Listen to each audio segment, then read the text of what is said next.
Hello, everyone, and I'm excited to be here. I get the awesome opportunity to interview two of my favorite people and have some fun because they're always a lot of fun. And so we are here with the Ripple Effect interview series by the TRIAD group, and we've got Karen Kessler and Karen Collicutt with us. Hello. Hey. So I'm excited for you, and I'm excited to actually learn more with everybody who's watching this about one of the 5 spectrum components. And so today I'm curious about influence. So there are others, and I think there's other opportunities for people to watch other interviews to learn more about that. But today we're going to focus on influence. So my first question to you guys really is about why influence? Why did this one pop to the surface as you were doing your research and watching how do leaders next level it, right? So tell me about that. Sure. One of the things that I found as I was interviewing people from aspirational leaders to people that were leading intercontinental companies is that the more influence that they had, the greater the impact that they had around them, right? There's so much more nuance that you can have with influence, right? We actually measure it by the degree of effort that it takes to create impact. So on the lower end, and a brand new leader is running around trying to talk to everybody. I need to visit every cubicle and I need to convince every person. And as soon as I get that person convinced, the person I haven't talked to the first person and talk them back out of it. And darn it, now I have to, it's this holy smokes herding cats thing that goes on when you don't have a lot of influence. Or you learn to do influence by impacting, by talking to that person that has more influence than you do, or using other people's influence. Mm-hmm. But when you're in a place where you really, you can just settle into what you believe, and especially when you weave it in with the grounded alignment pieces, mm-hmm. when you really understand what your values and what's going on, people notice the stillness. And so when you speak, they listen. And then that person tells that person who tells that person and if suddenly it is a ripple, just like the ripples of success. And so you get to enough influence, you're like, and suddenly everybody decides that's what they're believing is whatever you just found interesting. I love that. And so when you think about the word influence, it's been used in leadership for a number of years, and then now it's used everywhere on social of influencers. So we're hearing it more and more. I'm wondering though, I want you to say that again about what it actually is. So what's the definition of influence? You just said it. It was really brilliant. It's a measure of the type and degree of impact that you create in those around you, is how I defined it. Awesome. So it is really about those around you, which next level leaders need to pay attention to, because chances are they are leading in all kinds of areas of their world. Absolutely. Awesome. So Karen Collicutt, I wonder about for you when you look at influence and the people that you work with, and let's just talk about your own influence, right? Where is it that you find you're able to leverage this now that you've done, this research, you're embedded in this stuff, you're teaching it? Where are you finding it really helpful? I think for me, it's this opportunity to speak on things that I really get. And when I do that, the impact that I have comes through because I'm so confident in what I'm doing. So I'm working with some students right now, teaching them about an area of expertise that I have. I'm transferring my many, many years of money coaching experience to them. And when I share what I know, it lands so as truth because I'm so comfortable with it. I'm so confident with it. And so it's a very small amount of effort for me. And the amount of change that I can help my students have is quite significant because I'm able to come in with that confidence and that really that sort of understanding of my own sort of area of expertise. And not only am I influencing them, but I'll influence every single client that they work with, because the words that I've been using with them and the attitude and the approach that I take will flow through to their whole practice. And that's really exciting. Yeah, that's exciting. And it's also, it feels, when you said it, I felt like I want more of that. Yeah. Right. Because the power of good in terms of spreading that is so impactful. And when your whole, with the TRIAD group, is all about next level leaders. You're doing it because you all want greater influence. Right. The people you're influencing, when you can teach them about, this is something that's actually, when you get conscious and understand the definition, the way you've described it, underneath that, then there's the sort of, how do I do this, right? And I know that's something that you've all been really focused on, because it's easy to talk about the conceptual or to say it's important, much different to actually say, okay, what does this look like? Because I know I have leaders come to me, they're like, I want to get better. I know I need to up level. I know they haven't got clarity around where. So talk to me about influence in terms of how exciting it is to then be able to break it down. Because I know there's some pieces there about how you measure it. Absolutely. We've with all the people that have been helping with the research, we now we can tell where someone is on that spectrum and how close they are to the flip point, because every spectrum has a flip point that is held in place like a ceiling that is actually a belief, and that belief holds in place. And it was really cool to watch Casey go through that while you're in the process of putting that program together that you were just talking about, right? Yeah. So you can build certain skills in influence up to a point, but as long as you still hold the belief, where you hear yourself whisper to yourself, well, who am I? What gives me the right? Who am I to do that, right? Like, somebody else could probably teach it better. But if you've got that going on in your head, then what's happening is you're hitting that ceiling. And to watch Casey flip that to, this is who I am. This is do you hear her, how she spoke about herself? This is my experience. This is what I know. This is what's going to happen. That's a belief that changed, where Casey owned that what she knows matters, right? When you've got the belief that I matter, regardless of who else is out there, that's the flip point. And once you've done that, now it's possible to build on more skills, to have greater and different perspectives, and just continue to build. And we have no idea how far the spectrum goes. We just want people to come join us and go figure it out. Excellent. And I was going to say, I mean, really, there doesn't have to be a knowing of where it goes. I mean, it sounds like at some level, once you flip, now you're at a new platform, and then you come up and then you flip and you're at a new platform. Yeah. So that's super exciting. So obviously, Karen Collicott, you experienced it for yourself, and then showing up with your people as you were teaching, could be conscious that this was actually happening, which is, I'm assuming, a part of what you're teaching the leaders who are coming to you and your community, because you guys are great at building community. People that are in your community are excited about how to do this. So what's it like as you think about your own experience, which is individual, but now taking that out to a community of people? It is really exciting. We are we're so jazzed about this next iteration of what we're teaching, because we've got such great foundation of leadership capacity building skills and resources and tools, and to be able to create a space for people to practice these next level leader spectrums, to continue to weave in the new learnings, to get to that flip point, or if they've passed it, to explore what's possible beyond it. That is really exciting. And so often, whether you're an entrepreneur or whether you are in a company, you're often in your own little bubble of learning and growing.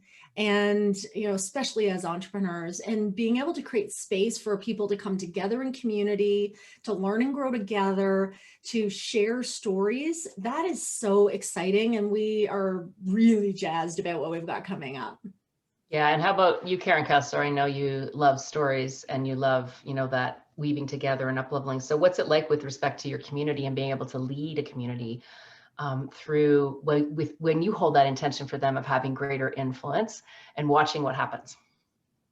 It is the light in every day to see someone hit a flip point, because their eyes get wide And then they kind of sit back and I just watch it settle in and just whoosh. And then we keep getting emails, or they're on Zoom calls with us and telling us and want to share with us, wow, I went to do that and that thing wasn't in my way anymore. And I did this and I took a chance on that. And another paper's picked up my article every week. And now this person, like, they're able to see the opportunities and choices that were always there that they didn't believe were there. Right? So they see them and they action them. And then that means that the person that they're hanging out with in the community sees that it's possible for them. And then they just go like dominoes. Yeah. So and we just keep saying to ourselves, I can't believe that this is what we get to do for a living. Like, yeah. Yes. And I mean, and you're all, I mean, you're so aligned with this work because you live it. Right. And I think there's, you know, there's people out there that can teach it. It's another thing to live it and actually feel it the way you all do and have your own experience of it, so that when you watch people, you can see them and how they up level. You can see it coming probably before they do, which is the value of being in a community and being with coaches who can actually hold that space for you to get to this next level while you're going, huh? How? What? Like they don't even have words for it. And you're going, hey, trust, and, you know, 5 spectrums, and influence is one of them.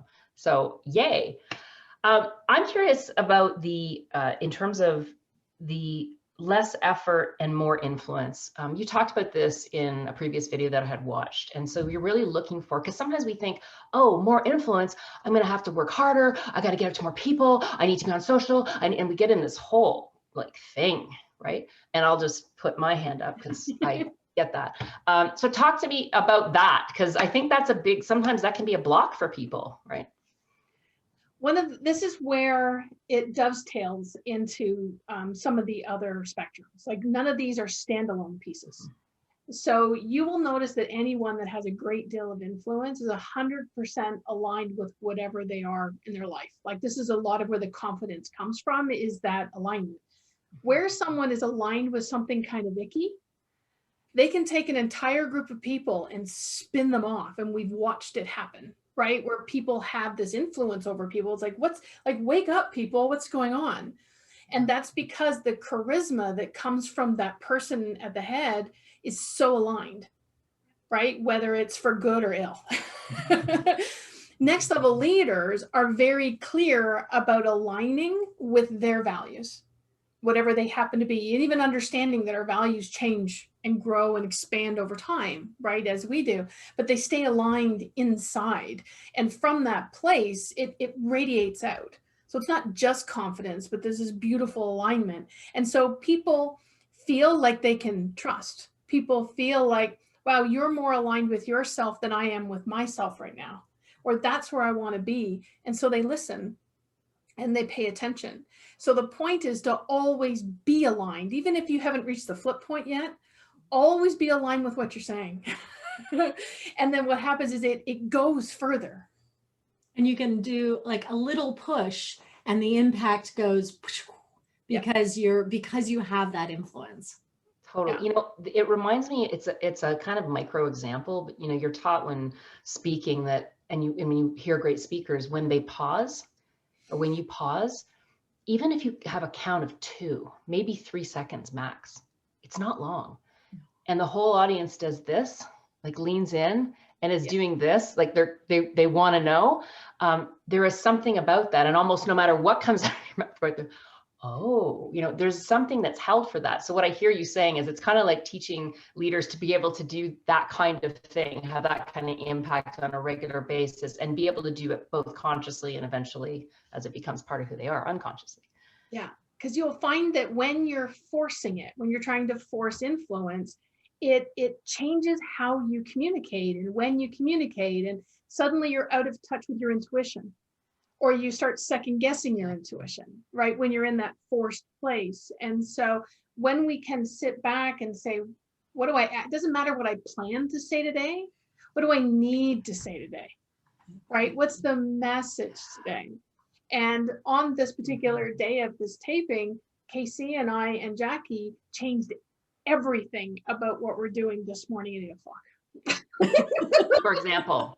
Everything we had planned for the next 3 weeks is changed because we could tell that what we our original plans, we were aligned with those, but stuff has changed. We have data now. People are talking to us about different things. We now have data about what they care about. And we're like, oh, we're heading just even 1 or 2 degrees off is not going to take us where we want to go now. But if we had just been, we had a project, marketing teams on it. We can't stop now. Yeah, absolutely. Absolutely. So that's going to mean we'll have more influence next week because we'll be that much more aligned to what our message is next week. And that makes so much sense because when you think about influence, I mean, it is about others, right? And so tapping in and paying attention and noticing is key. And if we're so rigid, and I know you've got another spectrum on this, but without flexibility, all right, then we stay stuck. And what happens to the people around us, right? And so your willingness as a group to go, whoa, wait a minute, we're hearing, we're seeing, oh. And then the other thing that struck me is allowing that sort of, what do you call it, creativity, innovation, but there's this new way that emerges that doesn't feel hard. It just feels, oh, I guess we need to shift, right? Yeah. Like the way you said it, it's sort of like, okay, right. And in fact, I'm sure the three of you expect that because I'm imagining that's not the first time that's happened over the last on how we're doing the whole business thing this time around. And it's fascinating to watch. And the cool thing is because we're so aligned with ourselves, with each other, with the business and with the community, when we make that shift, it ripples out. Like since we decided that this morning, I've had 4 conversations with people about this next thing.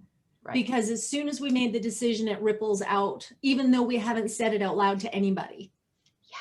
I let our program advisors know this morning and there was squealing. They're like, oh my God, I've been wanting to talk about this. I can't believe you're going to launch that. Oh my God. Yeah. And you know, I mean, that energy is for everybody listening to this, that energy, right? You didn't have to create all of that. They're excited that you actually listened and you will be, and when you share, it'll get louder and amplified, but they're excited that you're actually doing this. And all of a sudden there's this whole energy thing that happens where when you were talking earlier about there's this, you know, we say this little thing or we make this change and then all of a sudden this bigger thing happens. So, and influence can feed you. Yes. Right? Like it can recharge you. Right?